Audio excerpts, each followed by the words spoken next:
Hi friends, வீட்டில் சும்மாவே இருக்க போர் அடிக்குது, ஏதாச்சும் பண்ணி பார்க்கணும் அப்படின்னு நினச்சிங்கன்னா என்னைய மாதிரி இதை பண்ணி பாருங்கள். நானே இதை யூடியூப்லேயும் இன்ஸ்டாலையும் தான் பார்த்து இன்ஸ்பயர் ஆகி பண்ணேன். என்னென்னா நம்ம சாமி படங்களுக்கு போடுற பூவெல்லாம் காஞ்சி போனதுக்கப்புறம் அது குப்பையில் போடுறதுக்கு பதிலாக அதை வச்சு நம்ம கம்ப்யூட்டர் சாம்பிராணி மாதிரி பண்ணலாம் அப்படின்னு சொல்லிட்டு போட்டிருந்தாங்க.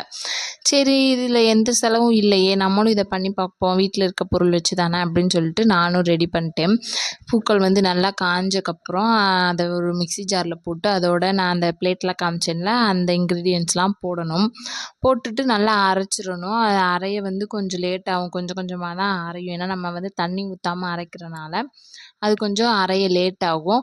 அதோட நம்ம பச்சை கற்பூரம், நார்மல் கற்பூரம், அப்புறம் இந்த தேங்காய் நார் கொஞ்சம் போட்டு அரைச்சி எடுத்துடணும். கொஞ்சம் நல்லா நைஸாக அரையாது, கொஞ்சம் திரியாக அரைஞ்சக்கப்புறம் நம்ம பன்னீர் லைட்டாக தொளிச்சு அதை ஒரு நமக்கு தேவையான ஷேப்பில் பிடிக்கணும்.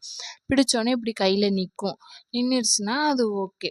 அந்த அளவுக்கு நம்ம அந்த பன்னீரை தொளிச்சு பிடிக்கணும். பிடிச்சிட்டு கொஞ்சம் 2-3 நாள் நல்லா வெயிலில் காய வச்சு அதை எடுத்து நம்ம சாமி கும்பிடும்போது யூஸ் பண்ணிக்கலாம், பொருத்திக்கலாம்.